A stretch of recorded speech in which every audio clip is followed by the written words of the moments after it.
Hey guys, welcome on in. It is Jordan with the BetLocker.com here to bring you an NFL Week 7 props video for Sunday Slate. Now, I'm starting to do these a little bit separately, so in that way there's no confusion in there's Thursday night props and then there's Sunday props for each week. So, probably my favorite videos just because I have been crushing props lately and DFS.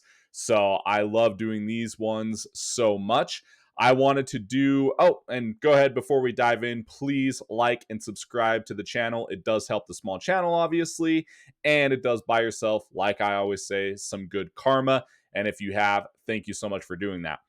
I wanted to go ahead and land on this spot right here. So, full transparency, I got some money back last Monday doing some props, but I got crushed in betting the NFL.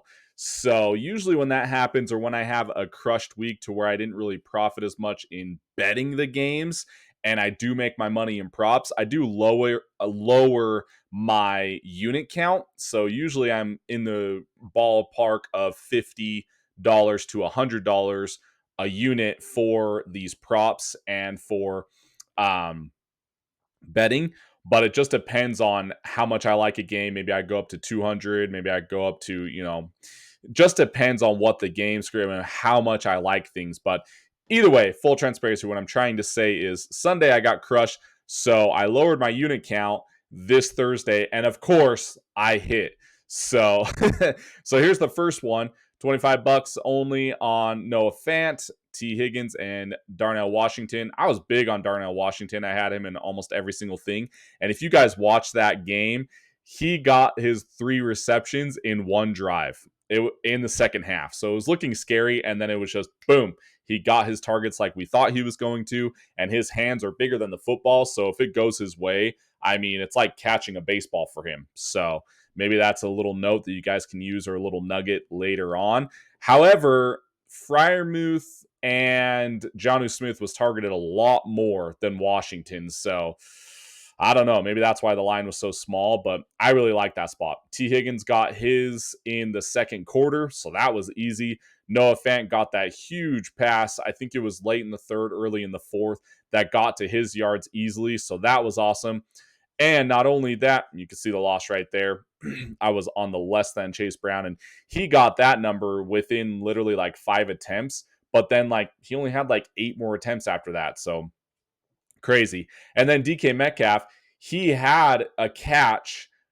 I think it was I can't remember what it was, but he got to the number and then they called the catch back, and then he got another catch, and then they called that one, or he didn't catch, whatever the drop was. But I know that he was close to in the 60s, and then they called the catch back. So that one hurt.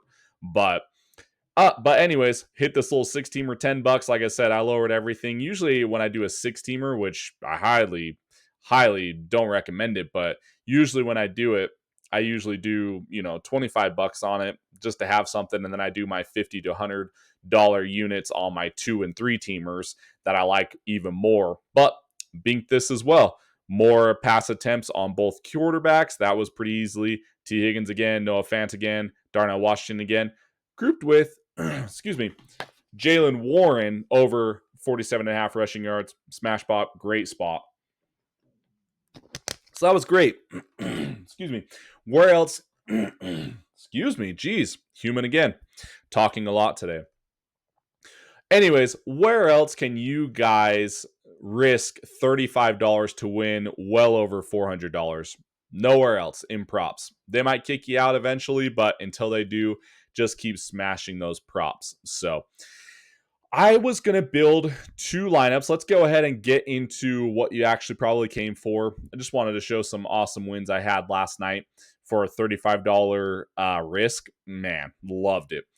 But let's go ahead and dive into what I wanted to give. I thought it'd be pretty fun to give one rushing prop and one receiving prop. And then I have obviously it's only fair for my premium members in our site. I have a really good anytime touchdown props coming and my absolute favorites prop coming. So you got to join to get those. But for you guys, for your free picks, I'm going to do a rushing and a receiving. So let's go ahead and dive in. The first one, and the reason being, I want to show you. Let's go home.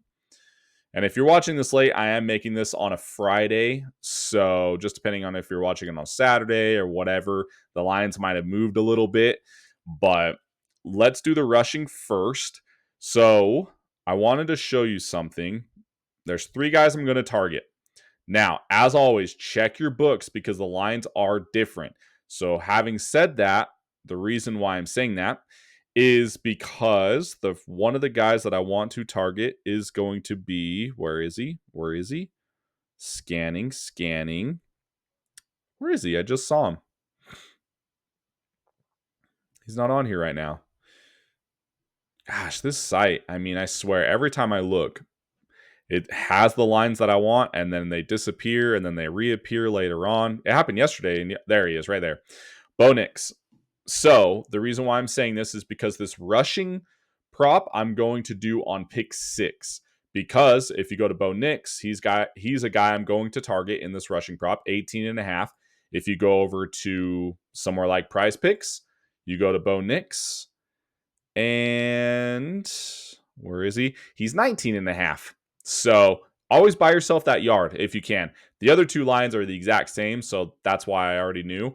But Bo Nix, 19.5 on Prize Picks. On pick 6, he's 18.5. So I'll be picking this rushing prop here.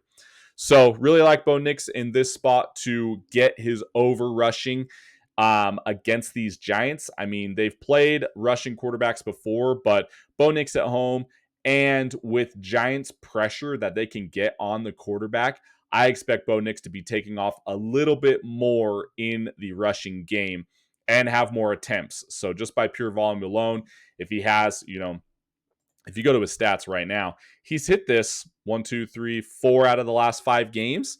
And his line's been a little bit small. His line is still small here.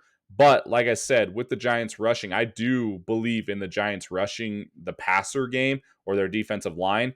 And so I expect Bo Nix to be taking off a little bit more in some spots here, and he can get this line pretty easily, probably on one run alone. So go ahead and lock in over 18.5 rushing for Bo Nix. And then the next quarterback I want to target is obviously, if you've been watching my other videos, Justin Fields. Now, where'd he go? Just like I said, guys. Oh, there he is. 40.5 rushing yards here, too.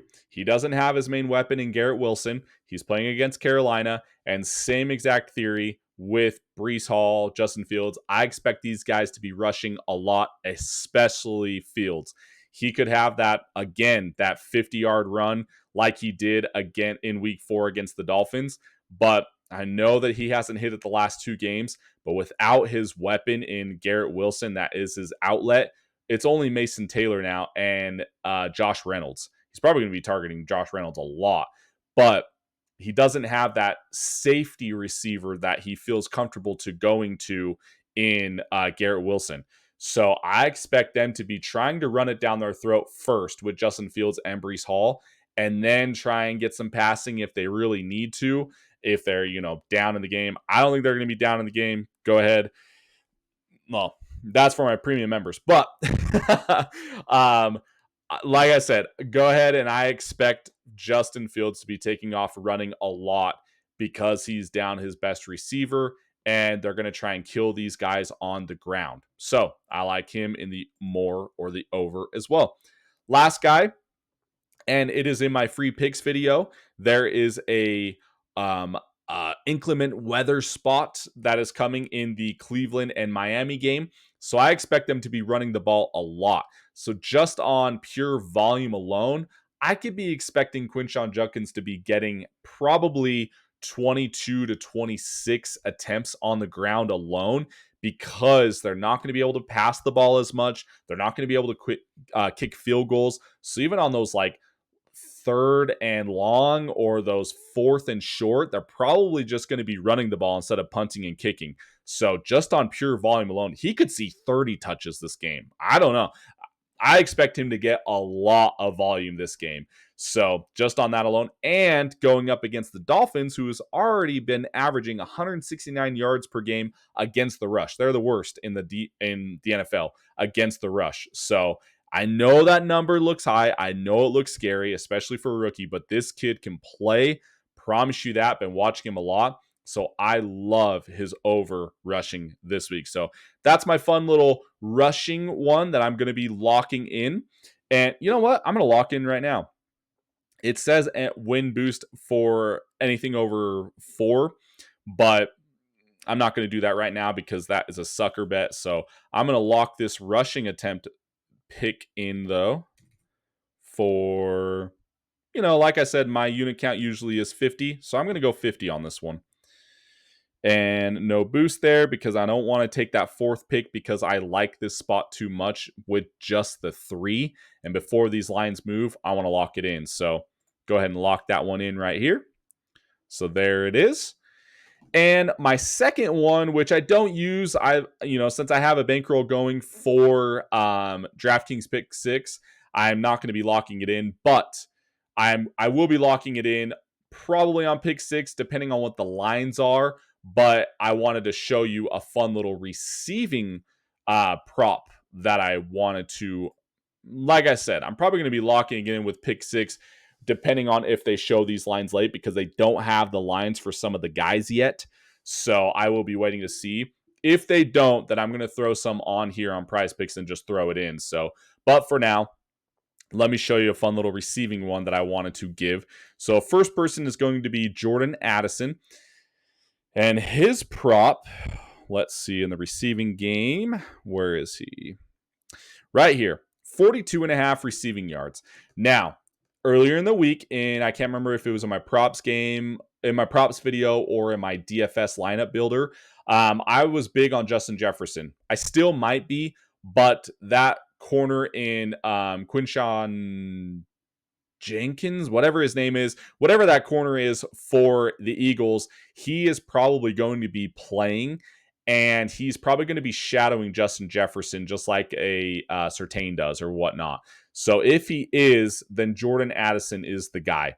And we've seen that multiple times over and over and over, that if there's a shadow on Justin Jefferson and if they're locking him down, then Addison is the next up guy, and he gets a lot of targets. So his number, I think, is really low if that corner plays. So I expect him to. He's the corner for Eagles is expected to suit up. So I don't mind locking that in. So I really like his receiving yards in Jordan Addison over. So that would be my first play. And then the second play, we're going to go right back to the well. If you watch any of my videos, you know we're big on going back to the well because until it proves you otherwise, just go right back to it and cash the tickets as long as they let you. So this guy has locked down the top receiver the last 5 out of 6 weeks, and that is Pat Surtain. So having said that, who's the number 1 receiver on the Giants? Arguably, it could be their tight end. But it has been Wan'Dale Robinson. So where is he at? Wan'Dale Robinson is slated to get... Dun, dun, dun. Just got to find him. I mean, please let me know if there he is right here. 46.5 yards. That line looks small. And Jordan, he's hit that. He hit that last game. He didn't hit that 3 games in a row. And he absolutely crushed that against Dallas. Dallas is a very shitty defense. But my point is, if it's not broke, don't fix it. And Pat Surtain has locked down the number 1 receiver 5 out of 6 weeks now. And arguably that Chargers game, he was locking down probably whoever he was guarding, most likely Ladd. And then they might have switched him off and went to Quentin Johnston. But I can't remember. I honestly didn't watch that game. That's the only game he didn't lock down the top receiver. So I'm going right back to the well. I am relying on Pat Surtain to lock down the top receiver, and that's Wan'Dale Robinson. So I would take the less than on him, because I am a firm believer on Pat Surtain being the number 1 cornerback against the top receivers. So right there, less than on Wan'Dale Robinson. And then last pick is going to be Now, there's one team, obviously, just like I was talking about earlier, that is down their number one receiver and their number one outlet guy, and that is Garrett Wilson. So we do know, where is he? That when he is down or when he is out or whatever, there is a tight end that Justin Fields does like to target. Like I was saying earlier, he is kind of the outlet guy for him, but he sees a lot of targets regardless. And if you look at his line, he hit that 2 games. He didn't hit that last game, but that's because it was a dogfight and they weren't passing it last game. So, and it was against Denver, best secondary. So I do really like Mason Taylor to get over his receiving yards this week because, um, like I said, they're down Garrett Wilson. Their next best guy is Josh Reynolds. He does target Josh Reynolds a lot, but I think his safety net guy is going to be Mason Taylor like it has been. He sees a lot of targets, even with Garrett Wilson on the field. And this is going to be Fields' safety guy when he does have to pass. So I expect Mason Taylor to see a lot of targets this game. And just based off pure volume alone, he should get that number because he's really good with yards after catch as well. So that would be the more for Mason Taylor. So there you have it, guys. A fun little rushing prop and a fun little receiving prop. And for like all of our members, like I said, I'm going to give a really fun anytime touchdown prop and just my overall favorites prop as well. So in order to get those, you're going to have to go ahead and join the betlocker.com. You get all of our locker picks, our prop bets, obviously, DFS cheat sheets, and our daily picks. All this dirt cheap price for $6.99 a week or $19.99 a month. Basically getting 2 weeks free when you buy the month for $19.99. So dirt cheap, just want to win together, share our knowledge together. And you get access to our Discord channel, which I give out props and I give out the late DFS pivots that you should be taking Saturday night or early Sunday morning, because here's a little sneak peek at our cheat sheet. But there's always late news and there's always smash spots that come out late. So that is where our Discord channel comes in. And we're giving our college pick of the week in our Discord this week. And we absolutely love it. We're going to give that out tomorrow morning in the Discord. So that's it, guys. Please like and subscribe on your way out. It does help. Buy yourself that good karma. And we will see you next time.